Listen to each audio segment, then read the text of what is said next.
Shonen manga are great, but sometimes you want to read something made specifically with an older audience in mind. The problem is that you've already read the greats. Beserk, Oyasumi Punpun, Vagabond, 20th Century Boys. So where do you go from here? You could try and scout a website like My Anime List, but there's only so many hours you can endlessly scroll trying to find something that will scratch your itch before you eventually give up to just watch hentai for the rest of the night. That's where I come in, or specifically this video.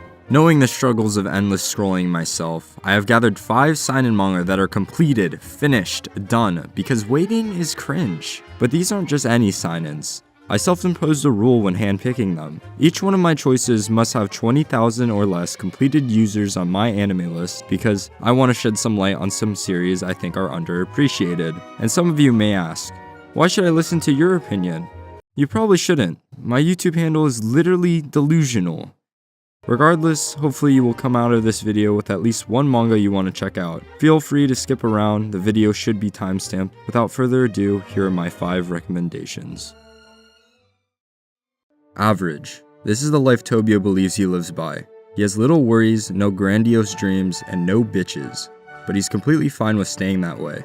After all, average can be fun. Until one day, one of his friends gets beat up by students of a neighboring school who after beating him deliver him back in a box? That's a little messed up, but no worries. They are all rational men here. So they start making microplastic explosives. Of course, the explosives won't be enough to hurt anyone, only strong enough to give them a good scare, and they put their plan in motion. Yeah, serves them right. Look at those faces. Haha, those idiots.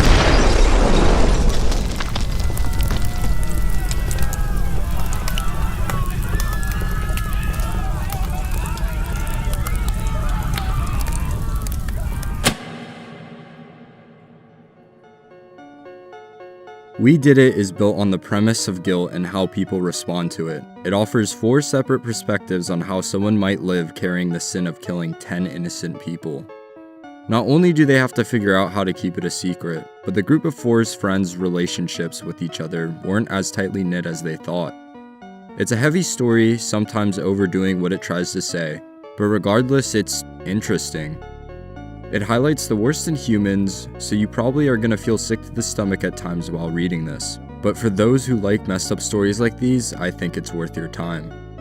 And I don't know if his opinion means anything anymore considering the kids nowadays call his work Attack on Mid or Mid on Titan, but Ishiyama has stated in interviews that We Did It was his favorite work back when it was in serialization. The author also does the story for Blue Lock, which I personally haven't read, but that might convince some of you to check it out. Every once in a while, you'll start a manga, and within the first couple of chapters, you'll get this inexplicable feeling that what you're reading is something special. That at multiple points, the manga will gnaw at your deepest, most buried emotions, causing them to rise. This was not at all what I felt when I started Kokou no Hito, or The Climber. In fact, it was the opposite.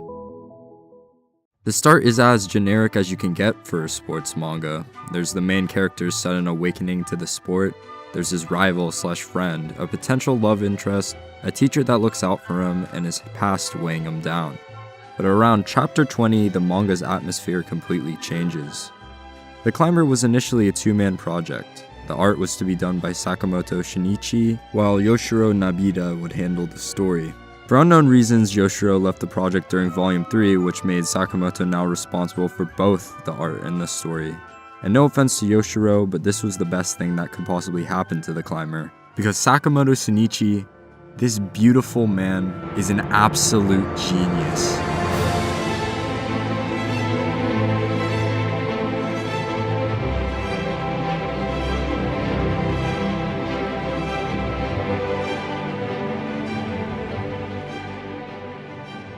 I truly believe that The Climber is a masterpiece.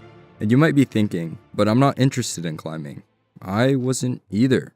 If you have ever felt unable to express yourself properly to others, this manga is for you. If you ever felt guilty and responsible for things that were out of your control, if you've ever felt lonely, if you have ever looked back on your life, questioning every decision that brought you to where you are today, asking whether the sacrifices and decisions were the correct ones, this manga is for you. And this is just the surface of what The Climber has to offer. Sure, climbing has an essential role in the story, but the story is made for the main character Mori Buntaro and Mori Butaro alone. By default, Mori doesn't talk much, and most of the time Sakamoto doesn't spill Mori's inner monologues. And while on the surface that may sound like you will never be able to understand or relate to Mori as a character, this is actually where Sakamoto's genius shines. He doesn't rely on Mori's thoughts being presented to the reader, instead he uses the medium of manga as intended. You don't need Mori's monologue to relate. All you need are panels like these, and you understand. At one point in your life, you've been there. You've felt the same way. The way Sakamoto uses imagery is unrivaled. Just look. If I told you this was a manga about climbing, you wouldn't believe me. His panels come alive. I can hear the snow crunching under Mori's boots, the shallow breaths escaping his mouth, and the wind bellowing through the mountains. The climber sucks you in, depicting a lonely outcast who has and continues to have very unfortunate events happen to him. It's about a man who falls in love with climbing and the sacrifices he makes to dedicate his life to it. It's an emotional roller coaster that at some point will probably connect to you on a personal level. If I had to choose only one manga you take away from this video, The Climber would be it. So if anything I said or showed you has interested you in the very slightest, you should give it a shot.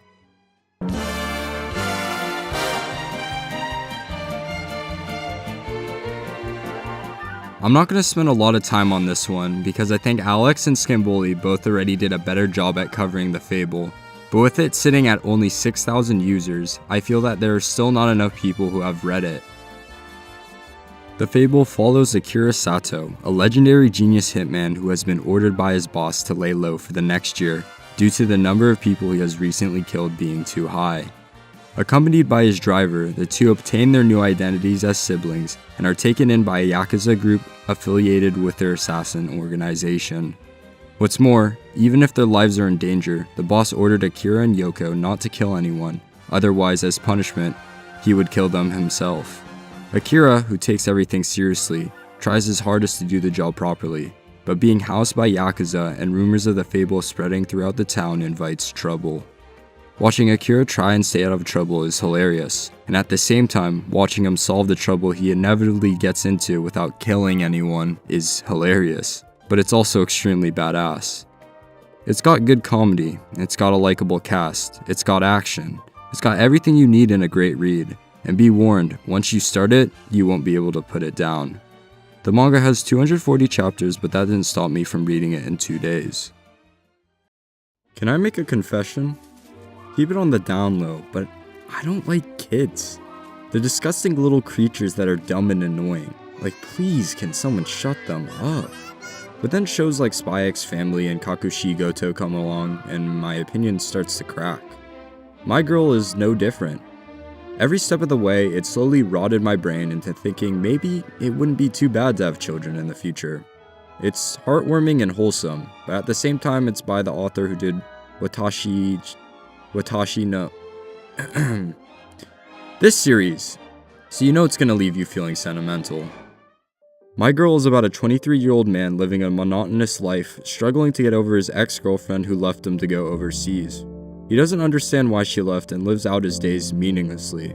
Then, out of the blue, he gets a call from his ex's mother with the unfortunate news that his ex has passed away in an accident, and learns that for the past 5 years, she was actually raising their child all by herself. Shocked, Masamune doesn't believe it at first, but can't deny it after seeing their genetic similarities, so he decides to take her in. And Koharu ends up painting his monochrome world with vibrant colors. Just as much as this manga is about the struggles of being a single parent, it's also about getting over the grief that comes with losing a loved one. It's about nurturing relationships and growing as a person. Watching the relationship between Koharu and Masamune solidify is rewarding. Masamune quickly tries to fill the shoes of a parent, and Koharu tries to be a model daughter. Watching them step and fail, slowly realizing what it truly means to be father and daughter warms your heart. If you like Spy X Family or Kakushigoto, I would give this a chance. It's relatively short, and I think it offers a lot to those who are into the genre. Isekai. Some of you may hate the word, and some base people like myself love it. But if there's one thing everyone can agree on about isekai, is that they never fucking end. Series will go on for decades, never leading anywhere. Spirit Circle puts all those isekai to shame because it doesn't just have one isekai ending, it speedruns several. Well, kind of. Futa Okeya is a 14-year-old who feels a strong connection with a new transfer student who has a huge scar on her head.